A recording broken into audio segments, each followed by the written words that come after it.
गोलगढ़ के अंदर, इन पूरे पहाड़ों के अंदर जो हेलीकॉप्टर की सर्विस जो है वो मुहैया होनी चाहिए।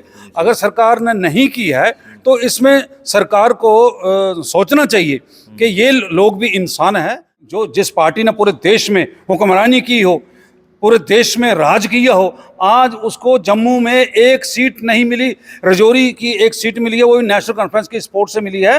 तो फिर कांग्रेस के पास और है क्या जो सरकार पर इल्जाम लगे। जो बन रही है वहां पर जो ब्लैक टॉप हो रहा है, वो तो ब्लैक टॉप तो सिर्फ वो, मुझे लगता है कोई रंग डाल के वो जो बजरी है उसको काला किया जाता है। उसमें तो लुक जो है वो होती ही नहीं उसमें। तो उसमें जब भी ब्रेक लगती है तो उसमें गाड़ी स्लिप मारती है और गाड़ी नाले के नीचे चली जाती है। ये लोगों की जानों से खेला जा रहा है। और डीडीसी की इलेक्शन हो, पंचायत की इलेक्शन हो, कांग्रेस के साथ बिल्कुल कोई इलाहाक जो है या अलायंस जो है वो नहीं करना चाहिए। हम अपने बलबूते पे यहाँ पर पंचायत की इलेक्शन भी जीतेंगे, डीडीसी की भी जीतेंगे, बीडीसी की भी जीतेंगे। और हमारे साथ खास बातचीत करने के लिए नेशनल कॉन्फ्रेंस के जोनल सेक्रेटरी उधमपुर रियासी के जोनल सेक्रेटरी तारिक भट्ट साहब हैं। इनसे बातचीत करना चाहेंगे। रियासी के सीनियर कद्दावर नेता भी हैं इनसे। सर, पहला मुद्दा हमारी सबसे पहले बात रहेगी क्योंकि कैबिनेट में जो है अप्रूव कर दिया गया है, बिल पास हो चुका है कि जम्मू से रजौरी और पुंछ जैसे जो ये इलाके हैं, रिमोट इलाके हैं, क्योंकि पहाड़ी इलाके हैं, बर्फबारी में इनमें बहुत सारी परेशानियां लोगों को आती है, तो इनके लिए जो है हेलीकॉप्टर की सेवा जो है मुहैया करवा दी जा रही है।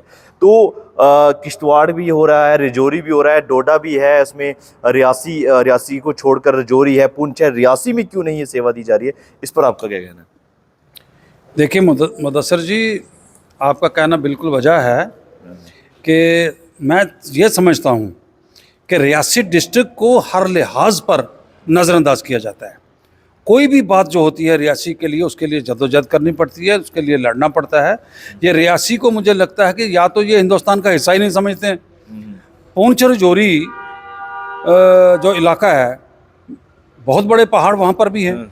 तो हमारा ये माहौर का, गोलगढ़ का जो पूरा इलाका है और रनसू संगड़ वगैरह जो सारा पहाड़ी इलाका जो है, यहाँ ये भी तो पहाड़ी है, यहाँ भी बर्फबारी होती है, यहाँ भी रास्ते बंद होते हैं, सड़कें नहीं हैं पूरे इलाके के अंदर।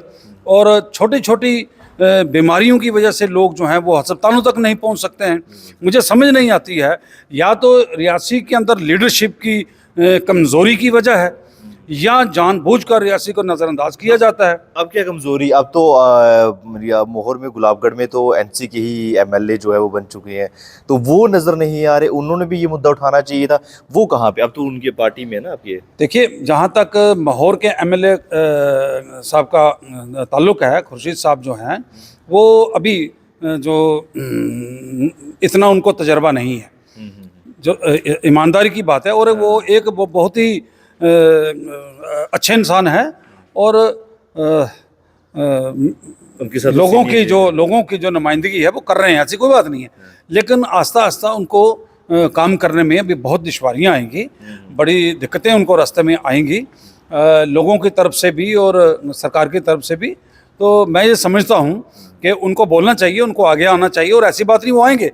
जब नेशनल कॉन्फ्रेंस का मैं जोन का सेक्रेटरी ये कह रहा हूँ तो इसका मतलब ये है कि हमारी पूरी जमात ये चाहती है कि गोलगढ़ के अंदर, इन पूरे पहाड़ों के अंदर जो हेलीकॉप्टर की सर्विस जो है वो मुहैया होनी चाहिए।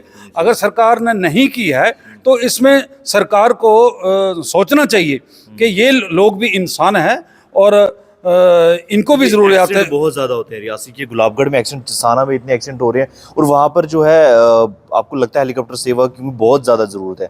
हमें लगता है रियासी से चसाना और अगर गुलाबगढ़ जाना तो 5 से 6 घंटे लग जाते हैं लगभग। बिल्कुल लगते हैं। जहाँ तक एक्सीडेंट का ताल्लुक है, बहुत ज़्यादा एक्सीडेंट वहाँ पर हो रहे हैं और उसमें जो कुछ डिपार्टमेंट हैं जो सड़कें बना रहे हैं उनका भी कसूर है। अभी आपने देखा है कि जो सड़कें जो बन रही हैं वहाँ पर जो ब्लैक टॉप हो रहा है, वो तो ब्लैक टॉप तो सिर्फ वो, मुझे लगता है कोई रंग डाल के वो जो बजरी है उसको काला किया जाता है। उसमें तो लुक जो है वो होती ही नहीं उसमें।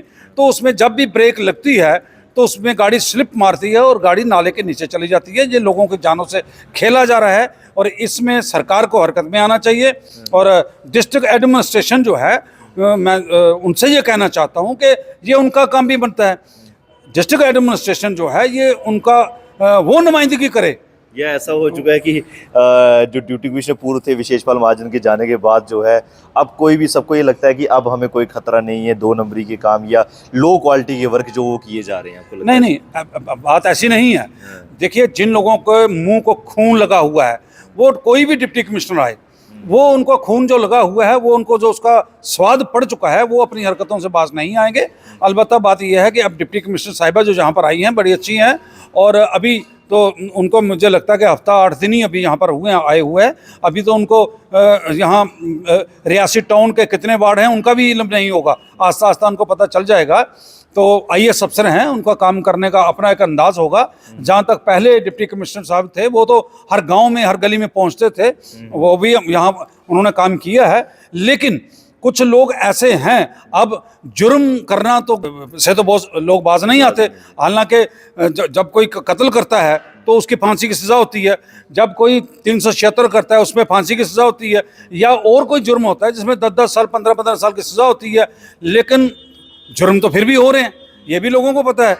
और जो डाके डालने वाले जो लोग हैं, जो कागजों में फ्रॉड करने वाले लोग हैं, वो जितना मर्जी आप बंद कर लीजिए, वो करेंगे। हाँ, उसमें सख्ती अगर बरती जाए तो उसमें थोड़ी सी रुकावट आती है, वो उनमें कम होता है। एडमिनिस्ट्रेशन मोहर का ही फर्ज बनता है इसको देखना। बिल्कुल, SDM मोहर हैं, SDM मोहर साहब की तरफ से लेटर निकलना चाहिए, चिट्ठियाँ निकलनी चाहिए, DC रियासी की तरफ से चिट्ठियाँ निकलनी चाहिए, सरकार को हिलाना चाहिए, सरकार को कहना चाहिए कि हमारा दूर दराज पसमानदा और पहाड़ी डिस्ट्रिक्ट है, यहाँ हर तरफ जैसे भमाक का इलाका है, जैसे ठाकराकोट का इलाका है, जैसे चसाना हो गया, गूल गुलाबगढ़, सारा इलाका जो है ये पहाड़ी इलाका है, बर्फबारी यहाँ पे होती है, लोगों को रुकावटें आती हैं, दिक्कतें आती हैं। यहाँ पर हवाई सर्विस जो है, हेलीकॉप्टर की सर्विस होनी चाहिए, और सरकार को इसमें पूरी हमदर्दाना कार्रवाई करनी चाहिए, और लोगों को ये सहूलियत जो है एक और सवाल रहेगा, कटरा में रोपवे को लेकर जो है कल जो है पूरा कटरा बंद की जो ऐलान कर दिया गया है, तो आपकी तरफ से कल हमने देखा कि कुछ नौजवान युवाओं ने जो उन्होंने भी ये आवाज़ उठाई है कि हम भी रियासी की तरफ से समर्थन करते हैं।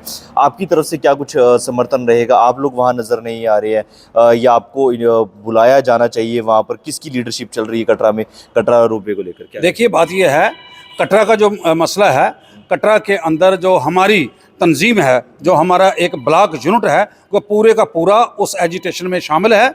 और नेशनल कॉन्फ्रेंस की तरफ से भी यही हमारे जो सदर हैं फारूक साहब, वो भी कह चुके हैं कि ये रोपवे जो है ये नहीं लगना चाहिए, क्योंकि एक धर्म की आस्था का सवाल है, और उस आस्था को नुकसान नहीं पहुंचना चाहिए, चाहे कोई भी धर्म हो, उसकी आस्था को नुकसान नहीं पहुंचना चाहिए। और लोगों की रोजी रोटी का मसला है, हज़ारों नहीं बल्कि लाखों लोग माता वैष्णो देवी के नाम से यहाँ पर रोजी रोटी कमाते हैं और उनका कारोबार चलता है। तो अगर इस किस्म का ये काम कर दिया जाए तो मैं ये समझता हूँ कि बहुत सारे लोग जो हैं वो बेरोज़गार हो जाएंगे। सरकार के पास ना तो नौकरियां हैं, ना कोई बेरोज़गारी को ख़त्म करने के लिए कोई ऐसा प्लान यहाँ पर तैयार किया गया है। अगर लोग मजदूरी करके रोटी खाते हैं, कारोबार करके रोटी खाते हैं, तो सरकार का फ़र्ज़ बनता है कि उनको काम करने दे, उनको रोज़गार हासिल करने दे, उनको रोज़ी रोटी कमाने दे। जहाँ तक श्राइन बोर्ड का तल्लुक़ है, श्राइन बोर्ड जो है, मैं तो ये समझता हूँ वो एक बिजनेस बना दिया उन्होंने, वो उनका एक कारोबार, एक धंधा बन चुका है उनका। वो गरीबों की मदद करने के बजाय गरीबों को उजाड़ने का जो काम शुरू किया है। क्या ज़रूरत थी ऐसे श्राइन बोर्ड की, जहाँ पर उससे पहले भी तो यहाँ यात्रा चलती थी, उससे पहले भी लोग यहाँ पर आते थे, बड़ी आस्था के साथ आते थे, तो आज भी आते हैं। मैं तो ये समझता हूँ इस श्राइन बोर्ड को ख़त्म कर देना चाहिए, उठा ही देना चाहिए जहाँ से, ताकि लोग जो हैं वो अपने अकीदे के मुताबिक, अपनी आस्था के मुताबिक वहाँ पर दर्शन करने के लिए जाएं। और आखिरी सवाल करना चाहेंगे आपसे, आज उमरुद्दुल्ला अगर लगातार जो हमारे सीएम हैं वो लगातार ट्वीट कर रहे हैं कि कांग्रेस को अपनी हार जो है कबूल कर लेनी चाहिए, क्योंकि कांग्रेस लगातार प्रोटेस्ट करती जा रही है, छोटे छोटे मुद्दों को लेकर बात कर रही है। जब सीट पे इलेक्शन लड़ी गई थी तब एनसी कांग्रेस ने कोलैब करके इलेक्शन लड़ी थी।